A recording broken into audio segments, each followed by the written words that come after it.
वंदे गौ माता की, गौ माता की। आज हमारे साथ मंच पे मदरसा शिक्षा प्रकोष्ठ के भारत सरकार में NCPL में सदस्य मजहर खान साहब, जो मुस्लिम राष्ट्रीय मंच के राष्ट्रीय मदरसा प्रकोष्ठ के राष्ट्रीय संयोजक भी हैं। हमारे बीच में उत्तर प्रदेश के संयोजक उर्दू के सदस्य उत्तर प्रदेश सरकार में हाजी जहीर साहब, उर्दू के सदस्य और हमारे साथ गौ सेवा में राष्ट्रीय संयोजक इस्लाम सुल्तानी साहब, हमारे साथ बरेली से तस्वीर है आबिद यार खान साहब, और गौ सेवा में काम कर रहे हैं हमारे छोटे भाई ठाकुर मनोज जी और डॉक्टर नसीम साहब, और यहाँ के लोग सम्मानित लाभीकर एक संकल्प लेते हैं, उसके बाद से अपनी बात शुरू करते हैं। हमारे साथ बोलो, हाथ दिखाओ। कसम खुदा की खाते हैं, कसम खुदा की, बोलते बोली, कसम खुदा की खाते हैं, कसम खुदा की, न गाय काटेंगे न कटने देंगे, न गाय काटेंगे न कटने देंगे, न गाय काटेंगे न कटने देंगे। ऐसा है, पशु पक्षी पेड़ पौधे अल्लाह की रहमत है, इन पे रहम करो, तुम पे रहम होगी। 30 पारे 6,666 आए थे, उसमें से 86 आए थे मकर गाय को सऊदी अरब में गाय की कुर्बानी होती है। दूसरी चीज, गाय बहुसंख्यक समाज के लिए मानवीय सम्मानी ही नहीं है,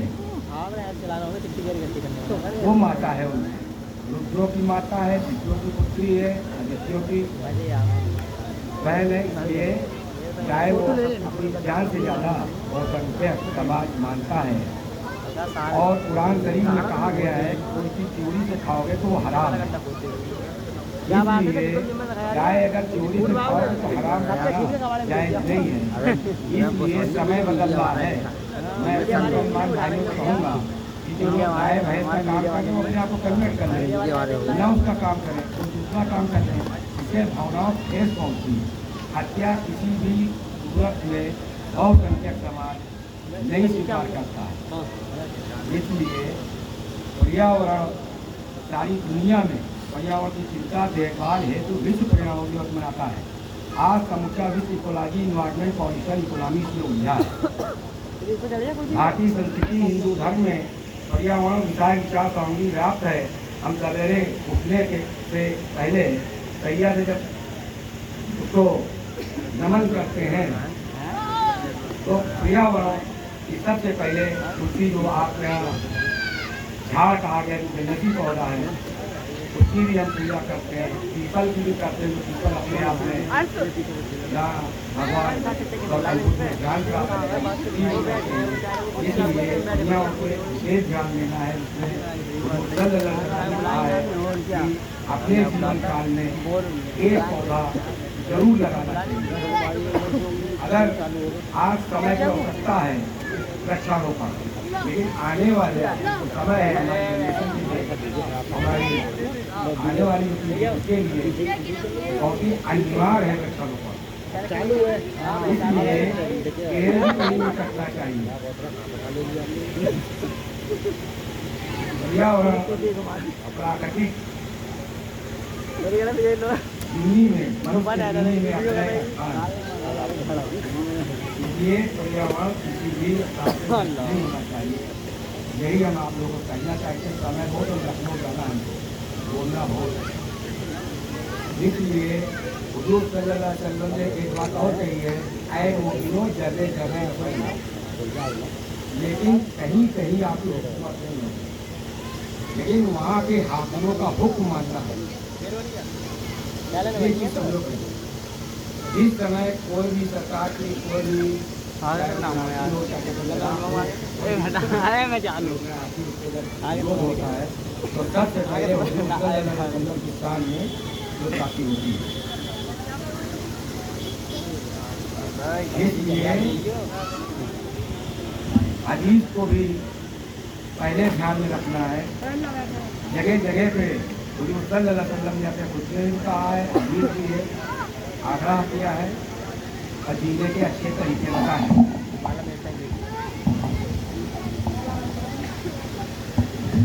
जीने के अच्छे तरीके बताए हैं। पर्यावरण का प्राकृतिक जगत से हमारे चारों ओर क्या है, जल, भूमि, वायु, आकाश, जीव जंतु, यानी जिसमें हम अवगत हैं। हमारे मनुष्य जीवन के चारों ओर जो विद्वान है उसको पर्यावरण कहते हैं, जो हमारे अस्तित्व के लिए भी आवश्यक है और हमारे विकास के लिए। इसलिए पर्यावरण का विशेष ध्यान देना है।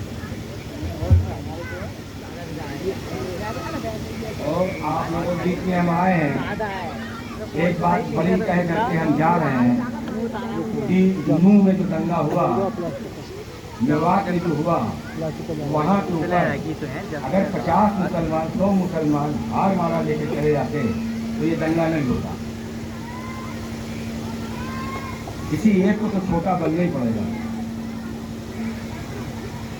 सबने कोई ना कोई शेर पढ़ा, हम भी एक शेर बता दें, किसी को क्या गरज है नीचा दिखाने, उसके अमाली काफी उसकी हस्ती मिटाने। हम देखते हैं जो मुस्लिम महिलाएं हैं वो तत्वादी हैं, कुरान की तिलावत करती हैं, 5 वक्त नमाजी हैं, तहज्जुद भी पढ़ती हैं, लेकिन जब भी वो झूठ बोलेंगी तो अपने बेटे या आदमी के कहने से। दोस्त आया बुलाने, बेटे ने कहा अम्मा कह दो घर पे नहीं, तब वो कहती घर पे मेरा बेटा नहीं है। महिलाएं कभी झूठी नहीं बोलती, ये मेरा अध्ययन है, जो मुस्लिम महिलाएं।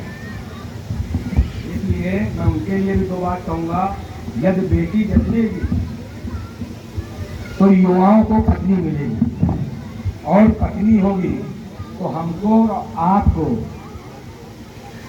जन्म और जन्नत मिलेगी। ये भी एक पर्यावरण का हिस्सा है कि कोई भी भूल हत्या नहीं होना चाहिए। इसलिए बेटियों का जन्म धूमधाम से मनाओ, क्योंकि हिंदुत्व मैथोलॉजी में हमारे यहाँ तो लक्ष्मी मानी गई है बेटी। वो आपके भी वो जीनत है, इज्जत है। जिस घर में उसकी इज्जत होगी उस घर में कभी भी न लक्ष्मी की कमी होगी, न शांति की कमी होगी, न यश की कमी होगी, न कीर्ति की कमी होगी। इसलिए महिलाओं की भी इज्जत करो। शिक्षा समाज तथा राष्ट्र को वैभवशाली बनाने के लिए भाग्य रेखा के रूप में काम करती है, जो मुसलमान से दूर है। तो जो सल्लल्लाहु अलैहि वसल्लम ने फरमाया कि शिक्षा के लिए चीन जाना पड़े तो जाओ। क्यों कहा था? क्योंकि आप कुरान हदीस ये सब तो आप पढ़े हो, अच्छी चीज है, लेकिन मुख्य धारा में आने के लिए ये शिक्षा काम नहीं आएगी। अगर ये आप पढ़े हो तो आपने अपनी कुटिया में गेहूं भर लिया। देश साफ पुराण पढ़ोगे तभी ठाकुर मनोज सिंह की बात का जवाब दे पाओगे, उत्तर दे पाओगे। ये सत्य है। कोई भी एक महिला, मैं वादा कर रहा हूँ, ये सत्य है, एक महिला कोई भी एक मुसलमान नहीं पैदा कर सकती। यही सत्य है। 1441 के पूर्व में जब इस्लाम यहाँ आया और जो सल्लल्लाहु अलैहि वसल्लम कह रहे थे कि हिंद के पूरब से हमको सुकून की ठंडी हवा आती है, तो कौन सी आती थी? हिंदू संस्कृति, हिंदू तहजीब, हमारी शिथिलता, हमारी मधुरता, हमारी करुणा। तो जो सरजमी हमारे हुजूर को सुकून देती हो, वो सरजमी हमको आपको नफरत दे ही नहीं सकती, कभी नहीं दे सकती, असंभव। इसलिए लड़ाने वाली शक्तियां तो बहुत होंगी, लेकिन पहल तो आप ही को करना होगा, क्योंकि पिछड़े तो आप ही हो। मुस्लिम समाज में एक समाज को देखा, अंसारी समाज, अधिकतर बिहार से लगा करके हमारे उत्तर प्रदेश में सब मस्जिदों में पेश इमाम वही है, और वो आगे भी बढ़ा है, ऐसा नहीं बढ़ा है। तो हमारा कहने का मतलब ये है कि एक इस्लाम मजहब बहुत अच्छा है, शांति का मजहब है, सब है। 51 तक हमारी तो समझ में आ रहा है इस्लाम बिल्कुल शुद्ध था, ठीक था, बढ़िया था, भाईचारा था, मोहब्बत थी। लेकिन उसके बाद से ऐसी नज़र लगी कि जब तक 1000 पैदा करते हो तो सेकुलर हो, और जैसे ही 1100 पैदा करना शुरू किया तो प्रोटेस्ट कर रहे हो, खिलाफ हो रहे हो, पत्थर फेंक रहे हो, सांप्रदायिकता की नज़र में आ रहे हो। तो आपको बचना है, आपको ऐसा संदेश देना है कि आपकी तारीफ हो। हम चाहते हैं कि भारत के मुसलमान देश की मुख्य धारा में शामिल हो, इसीलिए हम पूरे भारत में मारे मारे घूम रहे हैं। अब पूरे उत्तर प्रदेश में कहीं गाय ना कटे, और कट भी नहीं रही है, ऐसा नहीं कट भी नहीं रही है, समझ रहे हैं, लेकिन कहीं एक जगह कटती है तो पूरे भारत में इसका संदेश जाता है, वहाँ का मुसलमान डैमेज हो रहा है। आप मुस्लिम बहुल क्षेत्र में हो, लेकिन आपका कोई भाई बहुसंख्यक समाज के बीच में रह रहा तो वो जी नहीं पाएगा। आप गाय छोड़ो, हम मॉब लिंचिंग छोड़ेंगे। जब तक गाय कटेगी मॉब लिंचिंग नहीं बंद होगी, इसमें बुरा मानने वाली बात नहीं। हमारी सरकार है, हम चाहते शांति रहे, शासन प्रशासन भी चाहता शांति रहे। शांति रहेगी तो विकास होगा।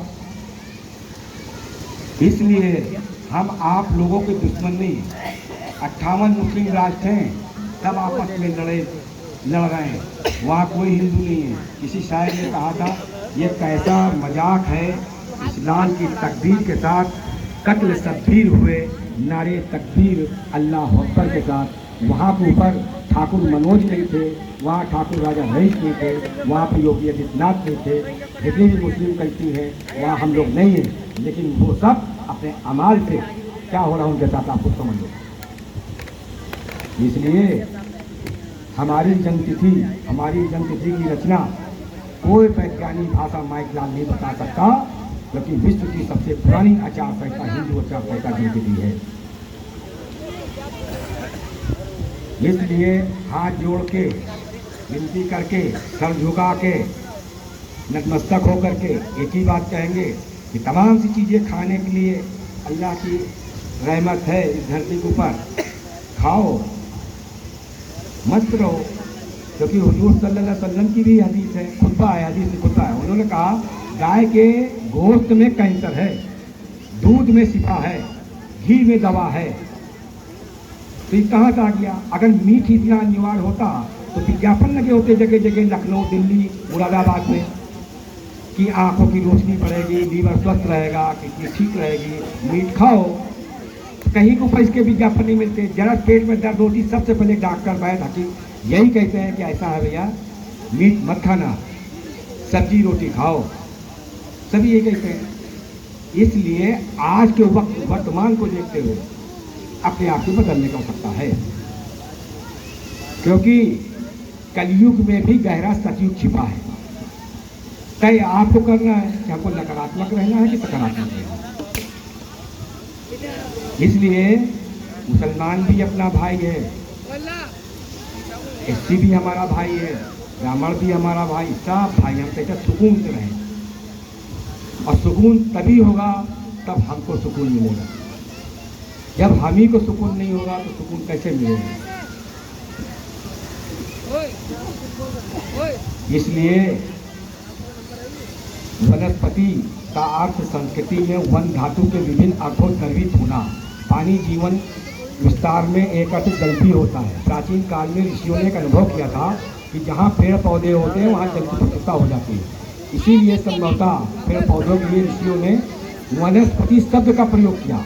वनस्पति जल का पति वृक्ष, ब्रा पृथ्वी मेगा, छा छयाती रचती।